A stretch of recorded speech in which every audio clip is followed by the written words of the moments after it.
Donc, dans la capsule précédente, je suis revenu sur toute mon histoire personnelle qui a construit à travers à la fois des réflexions, des révélations que je qualifie de mystiques et des tragédies aussi qui ont pu m'arriver pour voir comment j'en suis arrivé donc à avoir une pensée non duelle. Donc moniste, donc c'est-à-dire le fait d'arrêter de croire qu'il y a un monde matériel et un monde spirituel, de voir que ces deux choses sont l'une à l'intérieur de l'autre. Donc YouTube, si tu commences par cette capsule, je t'encourage très vivement à aller voir celle d'avant.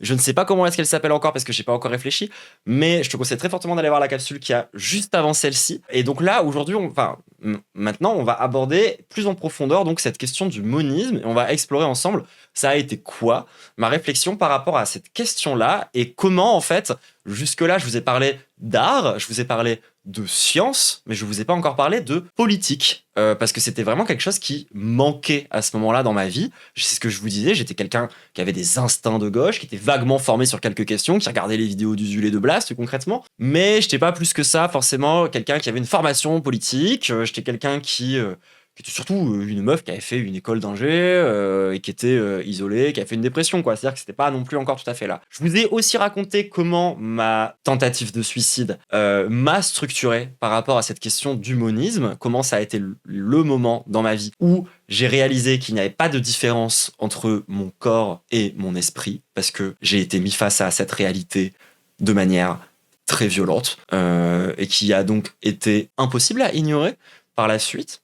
Et à partir de là, j'ai donc commencé à construire cette fameuse pensée moniste. Dans le monisme, donc, il n'y a pas simplement cette question de résoudre la dualité entre la matière et l'esprit, mais aussi donc c'est une certaine vision du rapport qu'on peut avoir à Dieu. Je m'explique. Dans un univers moniste, donc pas d'univers supérieur spirituel, pas d'univers matériel bas basiquement diabolique, tout est pareil, tout est genre la même chose. Donc, Dieu n'est pas dans un au-delà. Dieu, il est forcément dans la réalité. Et vu que Dieu, ayant les caractéristiques de Dieu, savoir immanent, partout, ce que vous voulez, la conclusion naturelle, c'est donc que Dieu est en toute chose. Que en fait, Dieu, c'est la réalité. C'est la nature. C'est le tout. C'est la totalité. C'est l'ensemble. Et donc nous, les individus, mais aussi toutes les différentes formes que ça peut prendre, genre les animaux, les objets, ce genre de choses, en fait, tout ça, c'est des expressions d'une même substance qui est à la fois donc terrestre et divine. Et c'est ça, la pensée de base du monisme. Et alors, ce qu'il faut comprendre, c'est que ça n'a l'air de rien comme ça. Mais c'est vraiment genre radicalement en opposition avec pas mal de foi qui existent déjà et qui précèdent cette foi-là. Un peu plus tard, par rapport au monisme, on va parler un peu du soufisme, mais prenez par exemple, genre, je sais pas moi, la pensée au hasard salafiste. Chez les salafs, t'es soumis à Dieu, et toutes les créatures sont soumises à Dieu. Donc il n'y a pas de question de Dieu étant toute chose. C'est plutôt même, ce serait vu et perçu, et ça l'est d'ailleurs, comme un énorme blasphème que de croire ça. De croire que cet être qui du coup est supérieur, nous dépasse en toute chose, et auquel on est soumis, serait en toute chose. C'est vraiment full blasphématoire. C'est une pensée qui est quand même qui fait pas du tout l'unanimité à la base, particulièrement, on va dire, dans les religions abrahamiques classiques, quoi, les monothéismes, et qui donc s'opposent à la pensée moniste. Cependant, et on va revenir là-dessus juste après, il y a eu des fois qui sont dans les religions abrahamiques qui se rapprochent, qui sont très proches du monisme et de la non-dualité, justement. Mais on va en reparler juste après, parce qu'en fait, on va prendre ça sur deux angles aujourd'hui, et on va commencer par un angle philo, et après, on ira vers un angle religion. Et on va donc commencer par l'angle philo, et on va revenir donc sur un auteur dont j'ai déjà parlé, parce qu'à une époque, c'était quelque chose qui justement me parlait énormément, mais que j'ai fini par déconstruire, parce que, encore une fois, pour moi, le déterminisme, c'est une bêtise, et je vous ai déjà expliqué pourquoi est-ce que, pour moi, l'univers, la réalité est profondément indéterminée, et donc pas déterministe. C'est Spinoza. Parce que quand on dit le mot monisme, généralement, la première référence qui vient dans la tête de tout le monde, c'est Spinoza. Et c'est normal. C'est quand même, sur les philosophes, on va dire, germaniques, c'est lui qui en a, a priori, parlé quand même en premier. Et donc, Spinoza, c'est quelqu'un qui a une pensée moniste. Donc, comme je vous expliquais, pour lui, Dieu et la nature, c'est pareil. Là où moi je commence à plus être d'accord avec lui, c'est justement sur cette vision causale de la réalité. Donc pour lui, chaque chose est le produit d'une chaîne de causalité qui, si on la reproduisait à l'identique, finit par se reproduire. Et en l'occurrence, moi, ce que j'expliquais par rapport à justement toute mon analyse autour de la physique quantique, je crois que ça, c'est profondément faux. Et puis même, en fait, sur le simple plan, même aussi de spiritualité, de comment j'habite et j'existe le monde, ça me va pas. Moi, j'ai pas le sentiment d'être prédestiné. J'ai pas le sentiment que les choses soient écrites. J'ai pas les sentiments qu'il y ait un déterminisme. Oui, je sais qu'il y a des nuances entre monisme, panthéisme, panenthéisme, etc., etc. Je suis là pour faire de la grosse vulgarisation avec des gros sabots aujourd'hui pour parler vraiment de ces sujets-là de cette façon-là. Et donc, du coup, pour Spinoza, c'est pas Dieu qui a créé les choses, mais les choses sont différentes expressions de Dieu, de la nature. C'est la même substance, mais qui s'exprime différemment. Et c'est ça un petit peu qui vient fonder la pensée spinoziste. À savoir, du coup, cette idée qu'il n'y a pas de transcendance. Et du coup, lui, à la transcendance, donc le fait qu'il y a des choses transcendantes, des choses qui sont surnaturelles, de l'ordre du métaphysique, genre de l'au-delà. Donc ça, c'est la transcendance, c'est une espèce de vision transcendante de Dieu. Lui, il a une vision immanente de Dieu. C'est une opposition qui est importante. Et oui, ça me rappelle certaines personnes, le mysticisme juif, justement, on va en parler. Puis c'est pas non plus pour rien que Spinoza, c'était un juif. Mais en tout cas, donc lui, il pense Dieu comme étant immanent plutôt que transcendant. Pour lui, il y a pas de création divine, mais des expressions d'une même substance divine.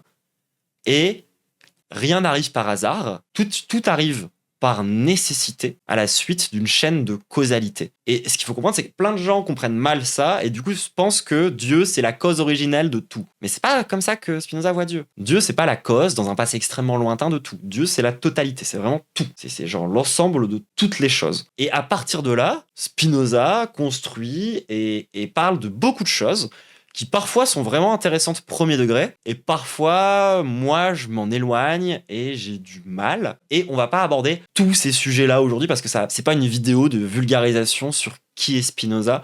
Si un jour ça vous intéresse qu'on fasse ça en profondeur, on fera ça en profondeur, les gens, il n'y a pas de souci. Mais voilà, il y a quand même quelques mentions honorables importantes pour parler de Spinoza. Genre l'opposition qu'il va faire, enfin pas l'opposition, mais la distinction qu'il fait entre liberté et libre arbitre, c'est vraiment des choses intéressantes, je trouve. Il parle pas mal aussi de puissance d'agir, et c'est des sujets intéressants. Des sujets intéressants. Après, moi, encore une fois, j'ai jamais lu un truc de Spinoza en entier. J'ai regardé des fiches de lecture, je me suis informé sur c'était quoi sa pensée, mais voilà, je vais être transparente avec vous, les gens. J'ai jamais lu de Spinoza, et j'ai lu non plus aucun des auteurs dont je vais parler juste après, d'accord, qu'on se mette bien d'accord. Si pour vous, c'est important que la personne qui vous parle de ces choses-là, elle a lu très précisément la matière d'origine, vous n'êtes pas sur la bonne chaîne. Moi, je ne suis pas une légitimiste bizarre. Moi, j'ai appris tout ça à travers de la vulgarisation et ça me va très bien. Donc peut-être que derrière ma pensée est un peu vulgaire, mais je trouve ça pas très grave en fait, à vrai dire. Donc ça, c'est sur Spinoza. C'est sur Spinoza, sur comment est-ce que Spinoza, il a en vrai quand même pas mal révolutionné la pensée autour de ces questions-là. En vérité, genre, Spinoza, ça a quand même été un petit séisme à l'échelle de la philosophie. Mais le point qui justement, je dirais, le plus été remis en question par la suite, et moi, je fais une filiation donc entre certains auteurs, et pour moi, l'auteur qui a après Spinoza, qui permet justement de passer outre les problèmes que j'ai vis-à-vis du déterminisme spinoziste, c'est Hegel. Hegel, c'est quelqu'un qui va ramener à l'intérieur de la philosophie un concept qui devrait vous parler si vous traînez dans les lores de gauche, parce que c'est quand même un concept important, c'est la dialectique. Et alors, d'habitude, parfois j'utilise cet exemple-là pour vous en parler, mais c'est pas un bon exemple, parce que dialectique, ça veut pas vraiment dire thèse, antithèse, synthèse. C'est vraiment une simplification. Genre, même là, moi qui fais de la vulgarité, c'est trop vulgarisé. Genre, c'est trop vulgarisé d'expliquer ça comme ça. Il va vraiment falloir, on va prendre un peu de temps pour expliquer ça veut dire quoi la dialectique? C'est un concept qui l'oppose au déterminisme, justement, en fait. C'est-à-dire que lui, au monisme déterministe de Spinoza, il répond avec un monisme. Donc il a toujours cette pensée moniste où Dieu, la nature, c'est pareil, mais dialectique. C'est-à-dire que pour lui, les choses ne sont pas déterminées, les choses n'existent pas parce qu'elles sont nécessaires ou parce qu'elles sont prédéterminées, mais elles se définissent par la résolution de leurs contradictions, de leurs limites, de leurs tensions internes. C'est-à-dire par le conflit. C'est-à-dire l'idée que les choses ne sont pas déterminées, mais sont le produit d'un processus qui est un processus donc dialectique de résolution des contradictions. Et ce qu'il faut comprendre, c'est que du coup, dans cette vision-là des choses, il y a cette notion de contraire qui part du principe que du coup, avoir une position, d'avoir une idée, d'avoir quelque chose, ça va, par effet de contraste, définir son contraire. Parce que lorsqu'on définit une position ou lorsqu'on définit quelque chose, on finit par également révéler ce qui en est exclu. Et donc, ça se règle pas en choisissant un des deux camps. Cette contradiction interne ne se résolve pas genre juste en prenant un des deux partis et en allant à fond dedans. Cette contradiction se résout par le dépassement, justement. Un dépassement dialectique. Dans cette idée-là, les échecs, les ruptures, les douleurs, tout ce qui est de plus négatif qui émerge de ce conflit, cette contradiction, c'est pas perçu comme étant ou des choses qui sont absurdes. C'est-à-dire que t'es pas malheureuse parce que, genre, bam, c'est absurde, t'es malheureuse parce que c'est absurde. C'est pas non plus, genre, un truc moral où Dieu ou une puissance supérieure a voulu te juger. C'est comme en fait le positif, c'est une partie d'un tout qui joue un rôle transformateur. C'est-à-dire que, attention, ça veut pas dire que oh là là, les difficultés en fait sont bonnes et la souffrance est bonne parce qu'elle nous permet de nous transformer. Non, parce qu'il y a la question de bon ou de mauvais, on n'y pense pas. Par contre, on regarde le fait que oui, la crise est transformatrice et que la résolution d'une crise, c'est généralement le dépassement des contradictions qui ont provoqué cette dernière. Bon, là, désolé, c'est de la philo un peu, genre, on rentre dans... c'est très philo, quoi, mais concrètement, genre, c'est des choses qui s'appliquent parfois même, je sais pas moi, à des échelles qui sont, comment dire, qui peuvent être compréhensibles. Comme par exemple, vous voyez, genre, une des contradictions qui pouvait exister. Je prends un truc de gauchiste, parce que vous êtes des gauchistes, donc vous avez, genre, des exemples de gauche en tête, et c'est très bien. Vous voyez la tension qu'il y a entre l'antiracisme et le féminisme / certaines pensées pro-LGBT, qui est un truc qui se voit en ce moment, c'est des débats qui sont très présents aujourd'hui. Bah en fait, pour sortir de cette crise-là, sortir de ce conflit-là, il ne s'agit pas de dire l'antiracisme possède toutes les solutions, le féminisme possède toutes les solutions, c'est de trouver une synthèse qui résout les contradictions. Moi, la façon dont je le résolve, ce truc-là, c'est en étant du coup marxiste, à savoir en disant que, en fait, qu'il s'agisse de race sociale ou de genre, dans les deux cas, on parle de classe sociale et que tout ça s'articule à travers des dynamiques, comment dire, de domination et d'exploitation au sein de la société. Et donc, moi, ma façon de résoudre cette contradiction-là, qui n'est pas la façon qui est partagée par tout le monde, et c'est des débats qui sont encore une fois en cours, sur lesquels j'ai des avis, mais je vais pas forcément rentrer dans le détail aujourd'hui, c'est ça. C'est-à-dire que je vais pas prendre un des deux partis, je vais dire, moi, ma façon de lutter pour ces deux trucs-là en même temps, c'est de justement ne pas les opposer, de résoudre la contradiction avec une nouvelle analyse, qui est l'analyse qui mêle à la fois du coup l'antiracisme, le transmatérialisme et le marxisme plus traditionnel, que j'appelle le transmarxisme, mais qui possède en vérité plein d'autres noms, et qui sera le sujet de ma première vidéo YouTube, à proprement parler, qui sera une vidéo faite pour YouTube. Je vous en ai déjà parlé, ça va s'appeler Qu'est-ce que la transitude ? Et ça va entre autres parler de ça. Ça, en tout cas, c'est un exemple de dialectique. Est-ce que c'est plus facile à comprendre, du coup, cette question de résoudre les contradictions ? Et ça, c'est des trucs qui sont arrivés tout au long de l'histoire. Genre, par exemple, la révolution bourgeoise où on a coupé la tête à notre roi, c'était aussi une situation genre de crise dans laquelle il y avait des contradictions, et à la fin c'est pas juste genre un des deux camps qui l'a emporté, mais c'est une synthèse qui a été proposée à la fin de tous ces trucs là. Et dans ça, c'est quoi la dialectique ? Tu vois que la dialectique, c'est que tu pars de deux concepts qui s'opposent, antiracisme et féminisme, parce que à des moments en fait genre ça s'oppose en vrai, genre parce que par exemple dans pas mal de pays du Sud, venir imposer des normes LGBT à des populations, c'est de l'impérialisme, tu vois. Donc ça crée des tensions et des contradictions que moi je viens résoudre. Moi, ma synthèse que je fais pour réconcilier l'antiracisme décolonial avec le féminisme LGBT, post-Butler, tout ce que tu veux, c'est une résolution dans le marxisme, c'est une résolution dans le matérialisme à travers une analyse de classe sociale. En fait, j'explique du coup que dans les deux cas, en fait, on parle de classe sociale, mais qui s'articulent selon des structures et des superstructures qui sont pas les mêmes et qui du coup vont pas forcément réagir de la même façon et qui surtout vont avoir des spécificités quand elles se combinent. Et c'est là qu'on parle d'intersectionnalité, à savoir, non, c'est pas pareil en termes de racisme, ce que tu vis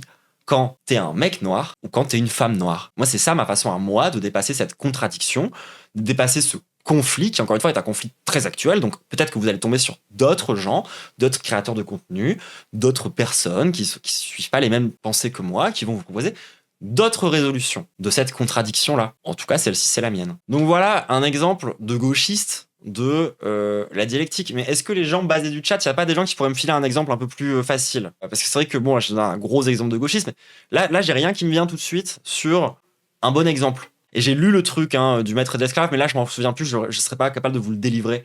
Mais du coup, par exemple, genre, nous, dans... même tu prends le marxisme de base, dans la lutte des classes, l'objectif, c'est pas juste... Enfin, il y a une notion où c'est la classe ouvrière qui l'emporte, parce que c'est les idées de la classe ouvrière qui l'emportent dans l'idéal marxiste. Mais, en vérité, tu veux pas que tout le monde soit des ouvriers. Tu veux pas non plus que tout le monde soit des bourgeois. Tu veux abolir cette contradiction-là dans la société. C'est-à-dire que ta façon de dépasser la contradiction entre exploiteur et exploité, c'est d'enlever l'exploitation. C'est une forme de résolution de cette contradiction. Tu veux abolir le concept de classe sociale. Ouais, on pourrait parler des industrialisations en opposition au primitivisme. Ou pareil, nous, on a aussi une résolution par rapport à ces sujets-là dans l'écologie radicale. Enfin bref. Ça pour dire que ça, du coup, c'est la dialectique. Et vous allez voir que ça va faire sens quand je vais vous expliquer c'est quoi la vision de Hegel, parce que du coup, Hegel, il est certes dialectique, il est certes moniste, mais il est surtout particulièrement idéaliste. C'est-à-dire que pour Hegel, c'est avant tout les idées qui dirigent le monde. Et donc pour lui, en fait, le monde est le résultat de contradictions idéologiques qui ont fini par se résoudre progressivement et qui ensuite, du coup, ont structuré la société dans ce que lui, il va appeler le Geist, qui se traduit très mal en français par l'esprit. Mais qu'est-ce que c'est le Geist? Le Geist, c'est genre la vie mentale des humains, c'est genre nos pensées, nos peurs, nos croyances, nos valeurs, tous ces trucs-là qui semblent flotter, qui sont abstraits, mais qui sont en réalité incarnés dans le monde réel à travers le langage, la norme, les institutions politiques, qui seraient donc en fait le résultat de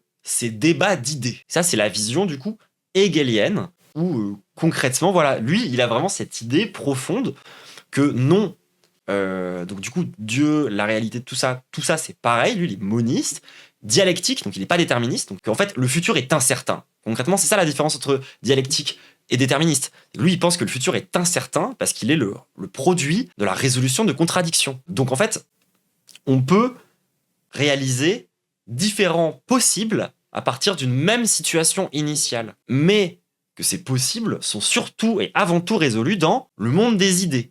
Et c'est là qu'intervient donc le Geist dont je vous ai parlé juste avant.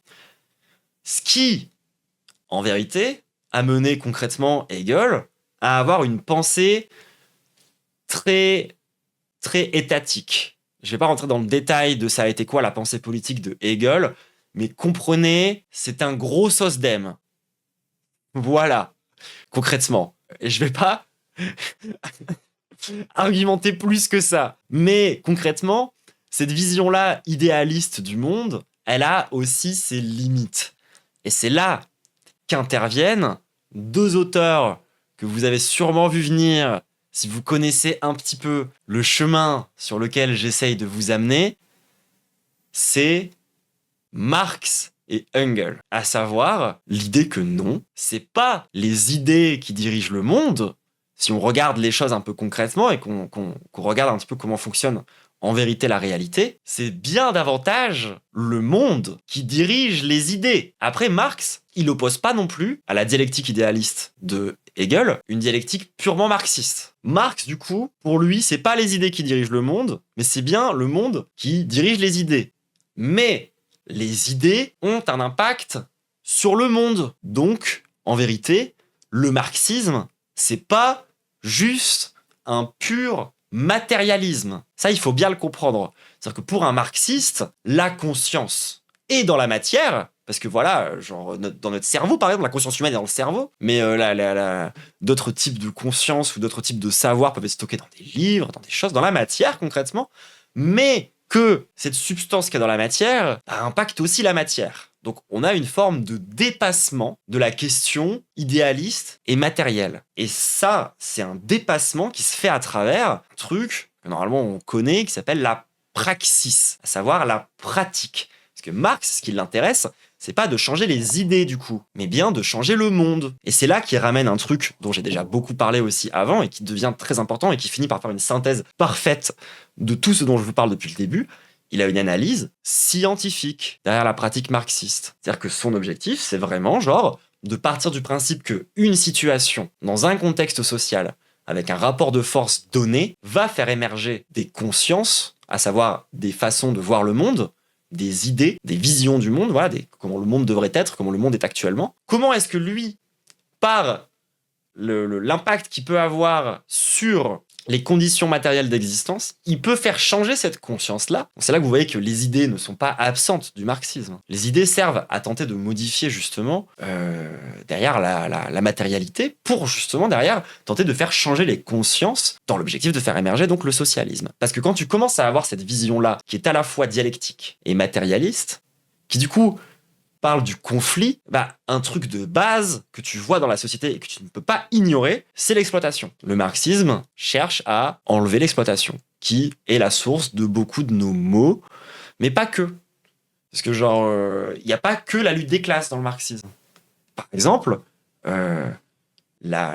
l'opposition entre les hommes et les femmes, le patriarcat, ça en fait aussi partie. C'est aussi une structure d'oppression. Et ça, c'est un point qui est important à comprendre. Parce que ça dépasse la question de la simple lutte des classes. Là, on est sur un plan beaucoup plus spirituel et philo. Lui, il revient sur conditions matérielles d'existence. Mais moi, là, le truc qui m'intéresse, là, pour parler de spiritualité, justement, c'est ce truc de pratique. C'est ce truc, en fait, de chercher la transformation à travers la pratique. Lui, c'est une pratique du coup qui se veut scientifique, rationnelle, dans un objectif clair de minimiser la souffrance, l'exploitation, les inégalités, in fine l'exploitation, que ce soit l'exploitation des hommes sur les femmes, que ce soit l'exploitation des possédants sur les travailleurs, que ce soit des blancs sur les non-blancs, des valides sur les handicapés. Notre objectif en tant que marxiste, c'est justement tenter de dépasser ces contradictions-là, on va dire les abolir, recréer quelque chose derrière qui sera plus juste, qui sera cette sortie de crise. Parce que nous, on voit le capitalisme comme étant une crise à l'échelle de l'humanité tout entière. On pourrait rentrer dans les détails ensuite de base, superstructure, nanana. C'est pas le projet d'aujourd'hui. Tout ça pour vous dire que, en fait, ça va vous paraître surprenant, mais moi, une des raisons, un des trucs qui m'a poussé vers le marxisme, c'est ma spiritualité. Et je pense que ça peut faire bizarre, ça. Parce que on a souvent l'image du marxisme comme étant un truc anti-spiritualité, anti-foi. Marx a lui-même dit la religion est l'opium du peuple, donc c'est que c'est pas bien les religions, n'est-ce pas? En fait, c'est quand même plus compliqué que ça. Ce que Marx critique dans la religion, c'est l'emploi qui en est fait. Parce que du coup, la religion, à son époque, elle conditionnait notre capacité d'exister, l'activité humaine. Ça conditionnait les rapports sociaux. Donc, à ce moment-là, lui, il s'oppose pas à la foi, il s'oppose pas à la religion. Il s'oppose à la place qu'elle a dans le rapport social, dans le corps social. Et du coup, ton rapport à ça avec l'anarchisme. En fait, pour moi, je suis une anar marxiste. Pour le coup, c'est-à-dire que l'analyse marxiste, c'est quand même un des socles les plus importants de ma pensée anarchiste. Et ensuite, c'est juste que moi, je viens l'enrichir avec derrière une pensée libertaire, mais pas libérale. Ça, c'est quand même le gros problème avec l'anarchisme. Et justement, dans mon rapport à la foi, on va en parler précisément parce que maintenant que je vous ai parlé de la dimension, de la dimension philosophique, on va parler un peu de religion. Parce que en vérité, c'est pas du tout Spinoza qui a inventé le monisme, hein. Lui, il a juste ramené et imposé, il a fait réfléchir beaucoup de gens à ça sur un point de vue philosophique. Mais en réalité, des gens qui sont issus de traditions religieuses, qui ont une pensée moniste dans laquelle justement le monde, Dieu, la nature, c'est la même chose. On a vu d'autres avant. Et je vais pas parler de toutes, parce que je suis pas du tout une experte dans aucune, pour être concrète. Et je pense que la religion moniste centrale, la plus connue, c'est celle avec le plus de pratiquants, je pense pouvoir dire sans me tromper que c'est le taoïsme, qui est une religion du coup asiatique, et qui est principalement présente en Chine. Et le taoïsme, justement, il y a même, quand vous regardez le yin et le yang, vous pouvez comprendre ce que je vous explique par rapport à cette question de contradiction et d'unité derrière des choses qui ont l'air de se comprendre. En fait, c'est beaucoup plus ça qu'il y a derrière les concepts de yin et de yang que des concepts binaires de bien et de mal, comme plein de gens s'imaginent que ça veut dire. En fait, c'est des choses beaucoup plus deep que ça, et que j'aurais bien moi-même du mal à vous expliquer en profondeur, parce que je suis pas taoïste, j'ai jamais étudié en profondeur le taoïsme, mais toujours est-il qu'à la base, cette pensée non duale, elle a été hégémonique aussi, mais pas forcément en Occident, mais ailleurs, et c'est quelque chose qu'il faut quand même reconnaître. Il y a aussi certaines écoles bouddhistes, pas toutes, vraiment pas toutes, et certaines écoles hindoues, qui ont aussi, que tu peux lire de façon moniste. Nous, on va s'intéresser un peu plus, on va dire, pas à l'Occident directement, mais nous, on va s'intéresser plutôt au monisme dans les traditions abrahamiques d'abord, et ensuite occidentales. Abrahamique, ça veut dire les religions, c'est musulmans, chrétiens, juifs, concrètement. On va en parler un peu de tout ça. Parce que pour le coup, cette vision des choses, où tu dis que Dieu est en toute chose, et que tu as cette vision-là, moniste du monde, où tu parles de cette unique substance, les descendants d'Abraham, voilà, ça exactement. Et ben en fait, on en retrouve chez certains mystiques chrétiens. Voilà, j'ai oublié de mettre les noms de côté, mais sachez que c'est des pensées qui existent déjà dans la mystique chrétienne. Et attention, il faut être bien capable de distinguer la mystique chrétienne et la gnose. C'est pas tout à fait pareil, même si souvent on présente la gnose comme étant juste la mystique chrétienne. En vrai, il y a des mystiques chrétiens qui sont pas gnostiques. Il y a des gnostiques qui sont... tous les gnostiques sont des mystiques, mais la gnose, c'est encore différent. La gnose, c'est le truc dont vous parle pas comme H24, même s'il en parle pas très bien, à vrai dire, qui consiste en gros à avoir justement une pensée très, très dualiste. Alors pour le coup, les gnostiques, c'est même un peu l'inverse. C'est-à-dire que eux, ils partent vraiment du principe qu'il y a deux mondes. Il y a le monde matériel et le monde spirituel. Et ils sont même plus tout à fait monothéistes, parce que pour eux, du coup, il y a le démiurge, qui est le dieu de la matière, et le vrai dieu, qui du coup, lui, serait le dieu du monde spirituel. Ils sont aussi pas mal antisémites, parce qu'ils ont tendance à expliquer que le démiurge, c'est le dieu de l'Ancien Testament, donc les Juifs prient un faux dieu, alors que les chrétiens du Nouveau Testament, eux, ils ont le vrai dieu. Donc en gros, c'est des chrétiens tellement chrétiens qu'ils enlèvent les racines juives de la religion chrétienne pour la rendre encore plus duale qu'elle ne l'était avant. Donc en vrai de vrai, la gnose, moi je trouve ça red flag. Voilà mon vrai avis premier degré sur la gnose. C'est pas du tout une tradition occulte, parce que c'est une tradition occulte, c'est une tradition mystique, à laquelle moi je fais référence. Je trouve que la gnose c'est de la grosse merde, et que en fait ils ont même des visions parfois de ce qui est des textes qui sont particulièrement glauques et empreints de mort, que je trouve, les gnostiques, c'est le genre à dire que Marie s'est faite violer par un ange, hein. C'est des trucs, la flemme. Donc moi je suis pas du tout gnostique, non. Des traditions abrahamiques qui s'approchent beaucoup plus du monisme, tel que moi je le pense, tel que moi je le vis, tel que moi je vis avec, quoi. Ça va beaucoup plus être justement des traditions kabbalistiques. Pas toutes, parce que pareil, la kabbale c'est très très très très large.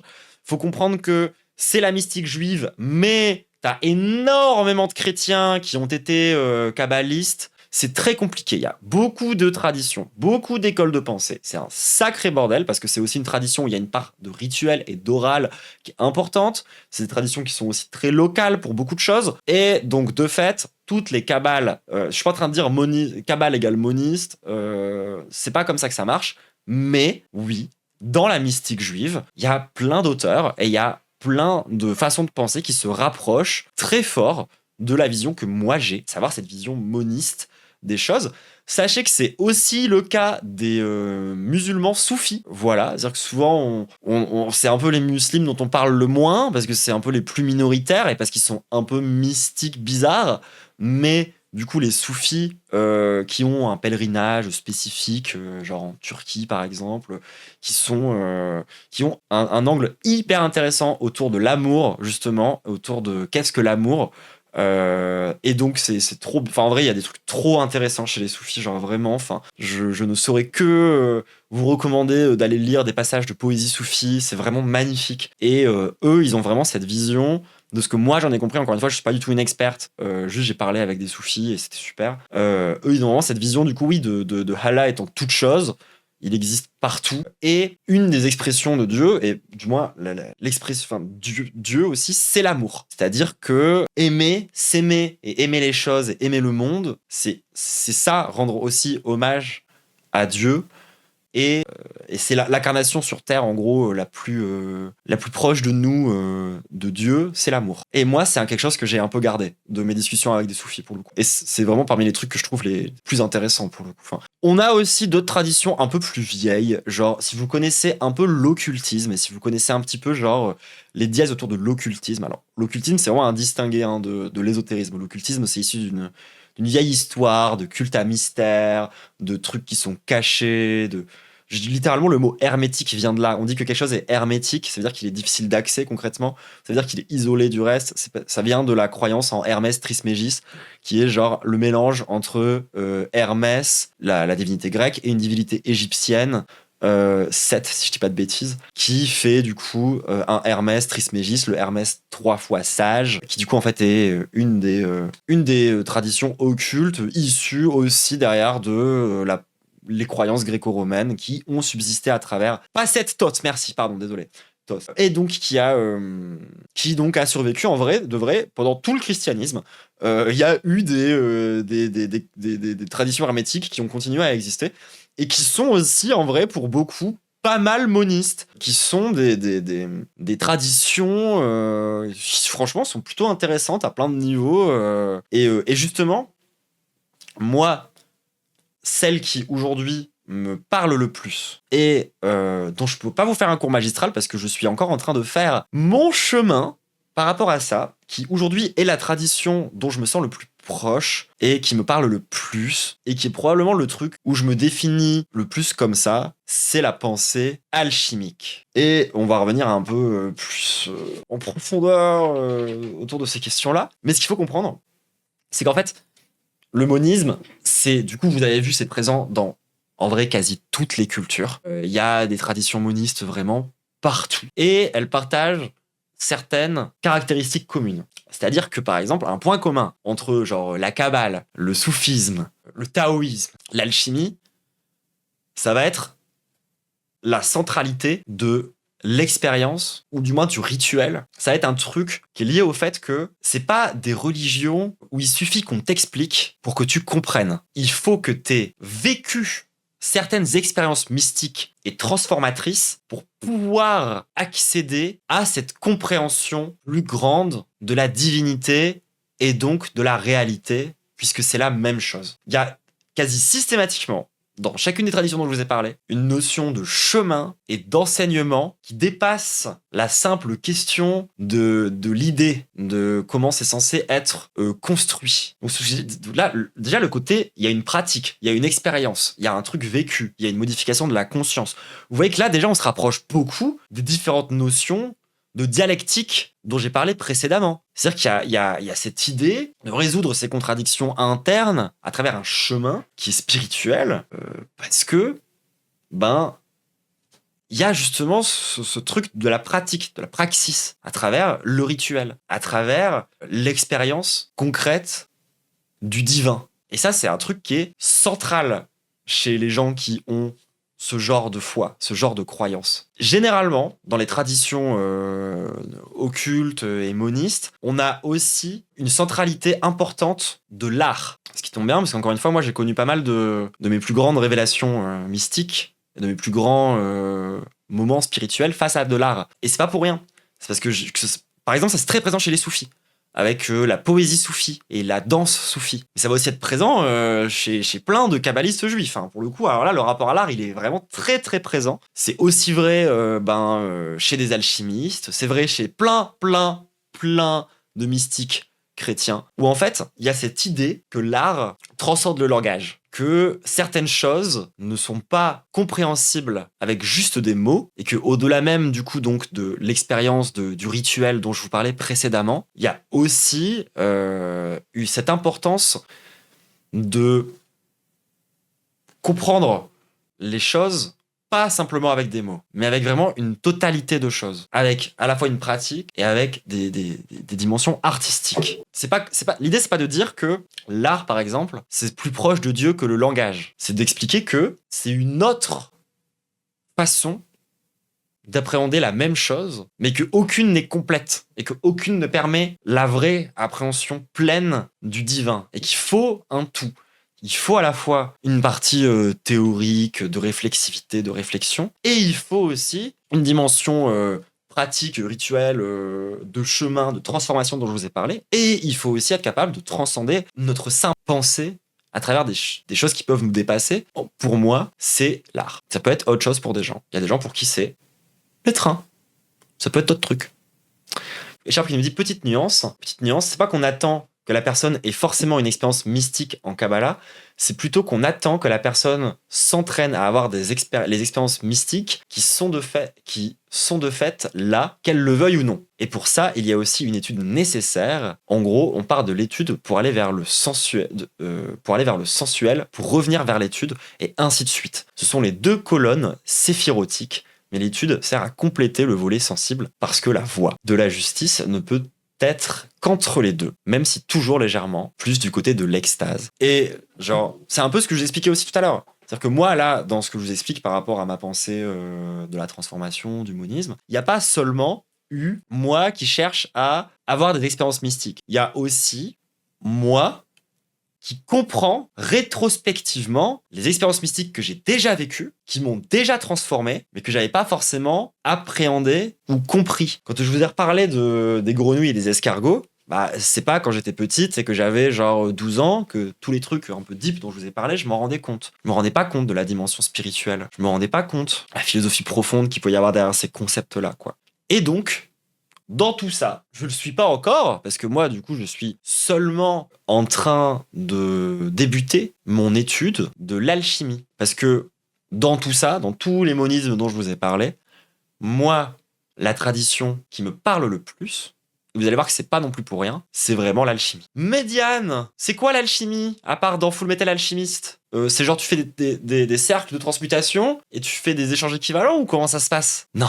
C'est genre vraiment l'alchimie historique, l'alchimie telle qu'elle a existé pour de vrai dans l'histoire, concrètement dans la réalité véritable. C'était quoi concrètement l'alchimie? Bah, l'alchimie, ça a été beaucoup de choses. Tu referas des lives sur le sujet pour parler des checkpoints? Ouais, complètement. Je vais vraiment vous tenir au courant de comment moi j'avance par rapport à l'alchimie, hein, ça c'est sûr. Mais en gros, l'alchimie, c'est avant tout, pour faire très simple, c'est pas une tradition, c'est pas de la magie qui sert à transformer le plomb en or ou à faire des potions de force ou des filtres d'amour. C'est des gens qui ont une pratique de la chimie et de la transformation de la matière. Ça, c'est vrai. C'est des gens qui ont des laboratoires, qui ont tout un rapport assez particulier à la science, assez mystique à la science. Clin d'œil, clin d'œil. C'est des gens qui utilisent énormément de symbolique, de symbologie et de rituels pour justement réfléchir la transformation. C'est-à-dire que tous les concepts dont je vous parle depuis le début, des trucs qui sont centraux et incroyablement importants dans l'alchimie. L'alchimie, c'est vraiment la tradition de la transformation. C'est-à-dire que ton objectif en alchimie, c'est de partir de ce qu'on va appeler une matière première. En fait, tu réalises toujours des œuvres. Ton œuvre, c'est genre... ça peut être toi-même, ça peut être ton projet, ça peut être beaucoup de choses. Tu réalises des œuvres.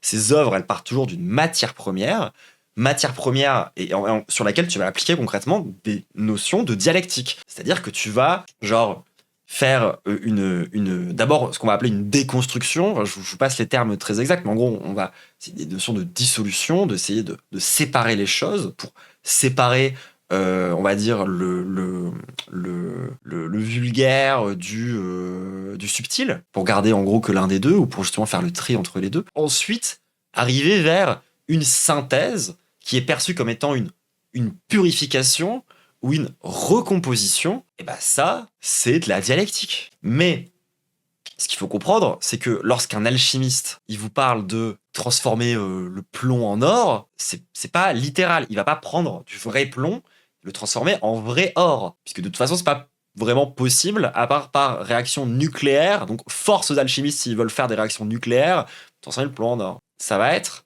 genre l'idée que la matière première, c'est le plomb, et que l'œuvre sert à réaliser l'or. Et que derrière derrière ces différentes notions-là, c'est pas juste une façon de voir un processus, mais c'est vraiment très profondément spirituel. Parce que pour le coup, cette transformation, c'est un rapport au divin.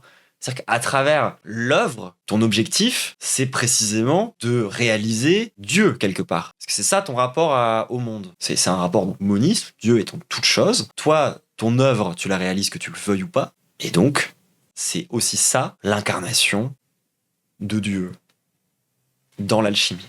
C'est la transformation. Et ça, pour le coup, voilà, je suis pas méga basé en alchimie. Je vous préviens, je suis seulement au début de mes réflexions, de ce que je gratte, et je pense que ça se sent parce que je suis beaucoup moins clair qu'avant, parce que voilà, l'alchimie c'est compliqué, c'est des sources à aller chercher à droite et à gauche, mais ça m'intéresse énormément.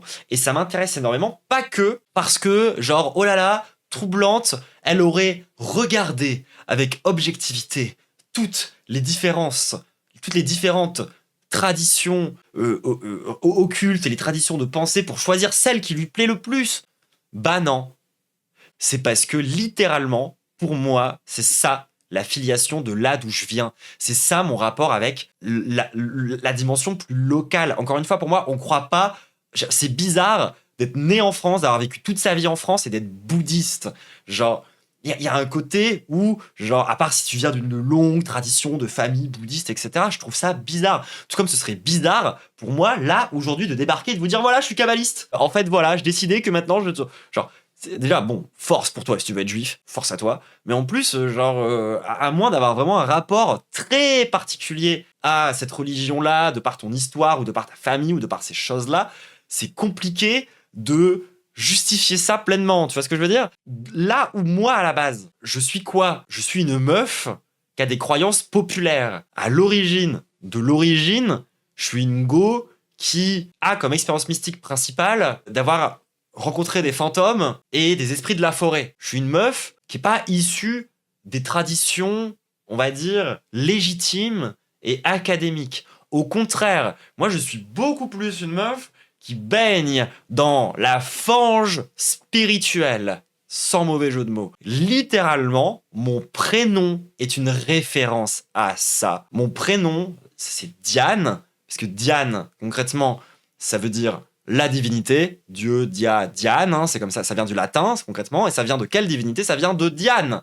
Diane, la déesse des chasseurs. Alors, vous allez dire, c'est hyper random, des chasseurs. Pourquoi t'as choisi ça, Diane? Quel rapport? En fait, c'est parce qu'il faut comprendre qu'à partir du moment où la chrétienté est devenue hégémonique, bah en fait, il y a des traditions qui ont continué à survivre, notamment des traditions autour de certaines figures issues des cultes romains et des cultes à mystère. J'ai déjà parlé d'Hermès Trismégiste tout à l'heure, mais on peut aussi parler, par exemple, de Apollon. Dans le chat, par exemple, on a Matt qui prie Apollon, qui croit en Apollon, parce que c'est une tradition, en fait, qui a survécu. Genre, Matt, c'est pas comme si, genre, elle essayait absolument de reconstruire très exactement la façon dont on priait Apollon à l'époque des Romains. C'est plus genre succession d'une tradition qui a survécu en Europe, malgré l'hégémonie chrétienne, autour de certaines divinités, notamment Apollon. Apollon, le porteur de lumière, Lucifer. C'est aussi pour ça que la chrétienté, elle a dit que Lucifer, c'était le diable. Parce que concrètement, ce qui s'opposait à cette époque-là à l'hégémonie chrétienne, c'était le paganisme, c'était les païens. Et donc, parmi les divinités qui ont le plus été priées et qui ont le plus persévéré dans le paganisme, il y a donc Apollon, porteur de lumière, Lucifer, ange déchu, tout ça. Normalement, vous avez le lore, ça fait sens d'un seul coup pour vous, normalement, d'un coup. Mais il y a aussi le dieu Pan, parfois confondu avec Gaïa, un dieu qui a des sabots et des cornes. Littéralement, vous prenez Pan, vous mettez un filtre rouge, ça devient Satan. C'est pas plus compliqué que ça. Et parmi ces divinités, une qui a relativement été oubliée par l'histoire, alors qu'elle a été très, très, très importante durant tout le Moyen-Âge pour beaucoup de païens, c'est Diane. C'est à tel point que Diane était même considérée pendant super longtemps comme la déesse des païens. Et moi, ça, c'est des trucs qui correspondent énormément genre à comment est-ce que je me suis senti vis-à-vis des religions institutionnelles, de la remise en question des religions institutionnelles. Et donc, en fait, je me suis toujours senti proche des traditions occultes et païennes. Et en vérité, aujourd'hui que j'ai ma vision moniste des choses, où, basiquement, le divin est sur Terre, en fait, c'est aussi logique vis-à-vis de mes expériences mystiques quand j'étais petite et que je rencontrais justement des étincelles de divinité, que ce soit genre aux esprits dans les maisons où là il y a eu des morts, que ce soit face aux esprits de la nature. Pour moi, tout ça c'est logique en fait. Pour moi, tout ça c'est cohérent. Genre, je suis pas alchimiste juste parce que genre c'est ce qui me semble le plus cool. Et c'est ce qui me semble le plus juste et le plus logique. C'est aussi parce que, de par ma philosophie moniste, c'est ça, la tradition dont moi, Diane, ayant grandi en France, j'hérite. Et du coup, je me pense comme une personne comme ça qui, pour faire très simple, genre, là, je dis alchimiste parce que je sais pas de l'alchimie, mais en vrai de vrai, je suis surtout tarologue. Donc en vrai, je suis surtout et avant tout magicienne. Genre, je pratique très littéralement la magie. Pour moi, oui, Diane et Artemis, c'est la même chose. Sauf à Grenoble, où c'est deux personnes complètement différentes. Mais on est amis, donc ça va. Mais oui, genre, que ce soit un tirage de tarot, c'est de la magie. Que ça soit, genre, exorciser un esprit de la forêt ou le rencontrer pour essayer d'avoir des conseils ou de prendre de la force ou ce genre de choses,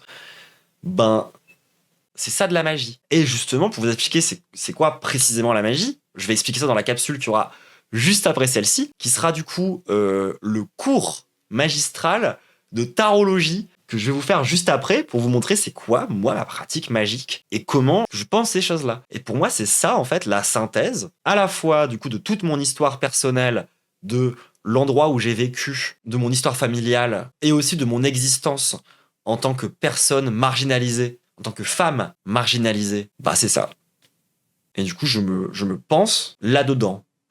Moi, les traditions de pensée spirituelle auxquelles je me raccorde le plus, c'est généralement des pensées magiques. À savoir, coup, alchimie, tarot, et aussi un peu de cabale quand même, quoi. Parce que je vous l'ai déjà dit, la cabale, c'est pas qu'un truc de juif. Et c'est aussi pour ça que, avec Écharpe, on a des longues et passionnantes discussions autour de la cabale. Parce que même si moi, genre, je suis pas juive, en fait, je comprends beaucoup de choses qu'il y a dans la cabale.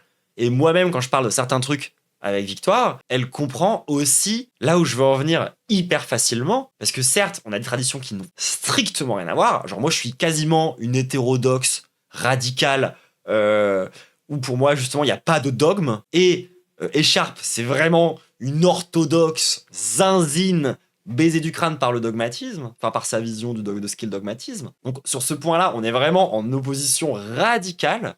Et pourtant, sur le strict plan spirituel, en fait, on se retrouve sur énormément de choses. Oui, exactement. Moi, je suis du genre à faire de la Kabbalah Mahasi et pas du l'unit, sale chienne de goy. Merci, très bien dit ça, Écharpe, en l'occurrence. Personne n'a rien compris. Moi-même, je suis pas sûr, mais c'est sûrement vrai. Tu vois. Mais tout ça pour dire que oui, moi, je suis cette meuf, je suis toujours un peu paumé, quoi. Mais en fait, cet état d'être une étudiante permanente du divin, en vrai, c'est ça aussi le rapport qui ont beaucoup de pensées monistes, quoi, genre chez les enfin, dans la Kabbale, par exemple, ça, c'est quasiment transparent, cette idée d'être éternellement étudiant, d'être éternellement dans une certaine forme d'étude du sacré, et de partir du principe que tu peux pas avoir, genre, le truc parfait. Genre, non, typiquement, ça, c'est un truc que j'aime beaucoup dans le tarot.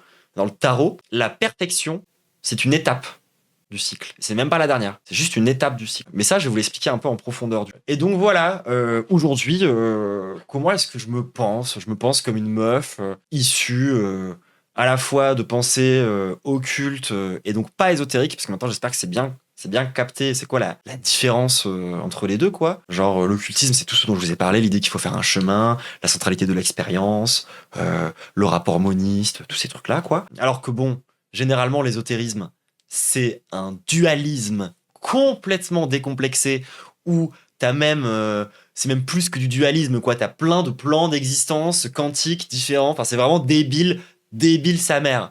Genre, c'est vraiment l'inverse, quoi. Donc, parce que je suis pas une sorcière de TikTok. Je suis pas une meuf dans l'ésotérisme ou dans le New Age. Genre, moi, je vous parle de la magie et de l'occultisme dans l'histoire, genre de ce que ça a été vraiment, de Nicolas Flamel, en passant par les kabbalistes qui ont traversé le Moyen-Âge partout. Et donc, c'est pas ésotérique, quoi. Genre, c'est pas. Je suis pas en mode sorcière de TikTok qui fait qui s'imagine qu'en mettant un verre d'eau dehors pendant une pleine lune, ça va la charger en énergie de je sais pas quoi. Je pense pas les choses comme ça. Je ne pense vraiment pas les choses comme ça. Je pense quand même à des rituels.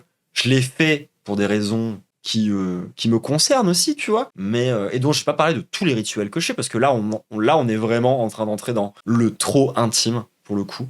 Non, je pense que la pratique magique principale et centrale dont je peux parler et qui va me servir d'exemple pour illustrer ce dont je vous parle depuis le début, ça va être justement la tarologie et le rapport aux cartes et à ces choses-là. Et vous allez voir justement, genre à travers l'exemple du tarot, que une sorcière de TikTok, elle va faire de la divination, c'est-à-dire qu'elle va croire qu'il y a un pouvoir magique à l'intérieur des cartes, et que les cartes, si tu les tires grâce à la magie du hasard de la magie, elles vont te dire le futur. C'est pas comme ça qu'on voit les choses. Puis encore une fois, les sorcières sont extrêmement dualistes. Elles ont vraiment une pensée où il y a un monde des esprits, un monde du divin et un monde matériel.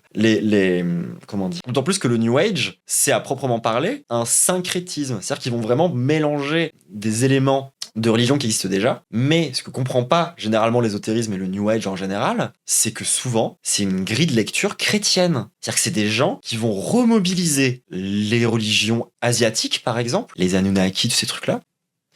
Mais fondamentalement, si tu regardes, c'est quoi leur vision du monde, de Dieu, du bien et du mal?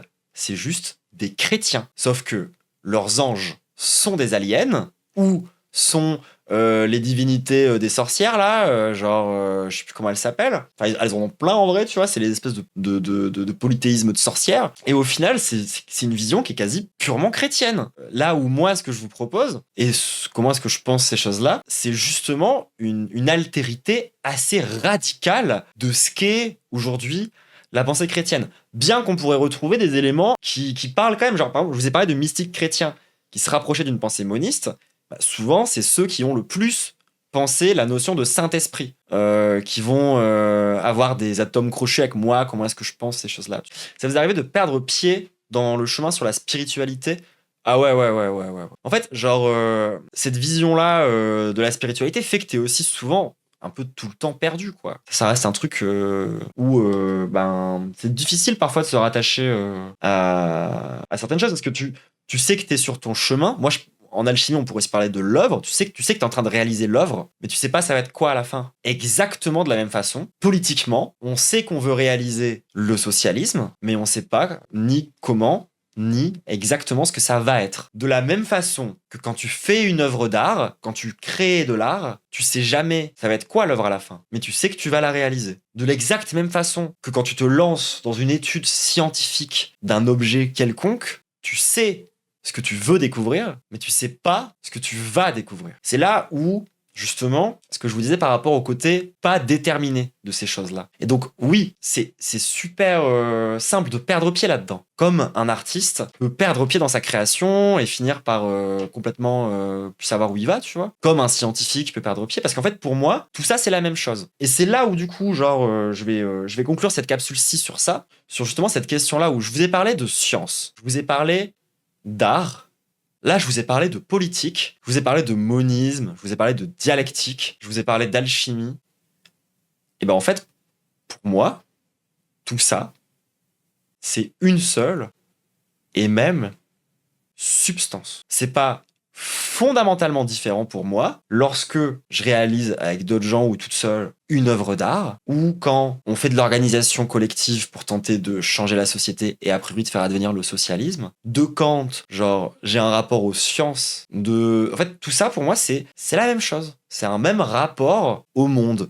Et c'est pour ça que je vous disais que en fait pour moi autant Dieu c'est le monde, Dieu c'est la nature, et du coup ça, c'est moi la définition que j'ai de Dieu. La définition que j'ai d'avoir la foi, au-delà des considérations déjà dont je vous ai parlé, qui sont très concrètes, de genre vouer un culte, d'avoir des rituels, d'avoir un chemin, d'avoir une façon de voir le monde, d'avoir une façon de comprendre le monde, d'avoir une méthode, on va dire, de décrire le monde. Pour moi, c'est ça, avoir la foi. C'est pas croire ou ne pas croire, c'est un rapport au monde et c'est un rapport à l'existence. Genre, mon rapport à Dieu, je le retrouve autant quand je fais de l'art que quand je fais de la science, que quand je fais de la politique, que quand je passe un excellent moment avec mes amis. Et en fait, c'est juste un changement global de paradigme. Ça change mon rapport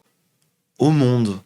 Ça change mon rapport à ce que j'imagine être le bien, ce que j'imagine être le mal. Ça change comment je vais penser, par exemple, les épreuves qui vont être mises face à moi. C'est-à-dire que, genre, par exemple, il t'arrive un truc horrible, un chrétien, un peu bébête, il va se dire Dieu me punit. Ça, c'est son rapport au monde. C'est son rapport à Dieu. Moi, c'est pas mon rapport. J'ai pas non plus un rapport comme d'autres chrétiens qui vont se dire ah, il m'arrive un truc de merde, c'est pas Dieu qui me punit, c'est Dieu qui me met à l'épreuve. Je pense pas ça non plus. Par contre, je vois les épreuves et les difficultés comme ce qu'elles sont, à savoir des transformations nécessaires et des possibilités que ça se transforme, des possibilités d'atteindre un état autre. Et donc vous voyez, c'est ça pour moi la foi. C'est pas un peu mis à l'épreuve. En fait, j'ai pas été mis à l'épreuve par une puissance supérieure qui aurait mis des épreuves sur ma route. Par contre, j'ai vécu des épreuves qui sont en fait de la même nature que les trucs que je vis qui sont pas des épreuves, qui sont une expression de Dieu qui m'amène vers une transformation. Mais c'est pas pour autant que c'est une transformation qui est forcément bonne ou que c'est forcément un rapport de bien et de mal à cette mise à l'épreuve. Enfin, qui est pas du coup à proprement parler de mise à l'épreuve. C'est pas genre une entité m'a mis à l'épreuve. C'est genre, j'ai vécu une épreuve et comment ça m'a transformé et comment ça aurait pu me transformer ou comment ça ne m'a pas transformé, enfin, etc., etc., etc. Ça, mise à l'épreuve, c'est pas un rapport bien-mal, même dans le christianisme. Oui, après, je suis pas non plus hyper calé en chrétienté, je vais pas mentir. Genre. Alors, ça, c'est marrant, c'est une bonne question. On pourrait presque commencer la FAQ maintenant, tous ces trucs-là, mais ça va être une capsule pour plus tard. En mode, est-ce que, du coup, la nature est bien faite? Est-ce que, du coup, la nature est parfaite? Alors, en fait, moi, déjà, il faut comprendre ce que j'entends par nature. Moi, quand je dis nature, je dis pas, genre, je fais pas la distinction entre nature et culture. Quand je parle de nature, je parle même pas de la biologie. Je parle même pas des animaux, je parle même pas des plantes, je parle même pas de tout ça. Je parle pas de genre alors il y a nous c'est l'urbain, c'est la culture, et là c'est la nature. Moi quand je dis la nature, c'est dans un sens de profond. C'est-à-dire que la nature c'est la réalité, c'est l'existant. L'humain est dans la nature, les animaux sont dans la nature. La planète Terre est dans la nature, la Lune est dans la nature. Tout est nature, ce genre. Tout est Dieu, du coup. C'est la même chose. Tout ça, c'est la même chose. Il n'y a pas une question de savoir si c'est bien fait ou si c'est mal fait. C'est juste comme ça. Et cette absurdité-là, c'est aussi ça, Dieu. C'est un truc qui, pour le coup, nous dépasse. J'espère que ça clarifie à proprement parler cette histoire-là. En tout cas, on va pas faire une FAQ tout de suite parce que j'ai prévu de faire une capsule vraiment dédiée à la FAQ. Et du coup, on va s'arrêter ici, YouTube. J'espère que ça t'a intéressé, cette petite exploration du monisme et de ce qui en découle, des différentes traditions spirituelles auxquelles moi je me rattache et qui me parle le plus et qui me transporte personnellement, quoi. Enfin, c'est ma foi personnellement, c'est ma foi à moi, quoi. C'est pas une foi qui est facile à expliquer parce que je suis obligé de revenir sur ma vie, sur expliquer des concepts un peu deep, un peu profond. Mais voilà, genre, encore une fois, j'espère que cette capsule-là, elle me servira de référence pour parler justement de ma spiritualité, de ma foi. Et je vous renverrai sûrement vers celle-là, du coup, d'autres moments. En tout cas, YouTube, si ça t'a plu / parlé, n'hésite surtout pas à soutenir la chaîne pour que je puisse continuer à parler plus souvent de spiritualité. Là, c'est la première fois aujourd'hui où j'en parle vraiment. Avant, c'était juste voilà, des poussières de spiritualité. Là, vraiment, ça a été le thème de ce soir et ça sera encore le thème pendant encore 1 ou 2 heures. Et merci du coup YouTube, n'hésite pas à soutenir la chaîne, pouce bleu, abonnement, commentaire, boost, partage, venir nous voir en stream. Tu connais la chanson. Gros bisous et ne rate pas la prochaine capsule qui parlera encore de spiritualité du coup.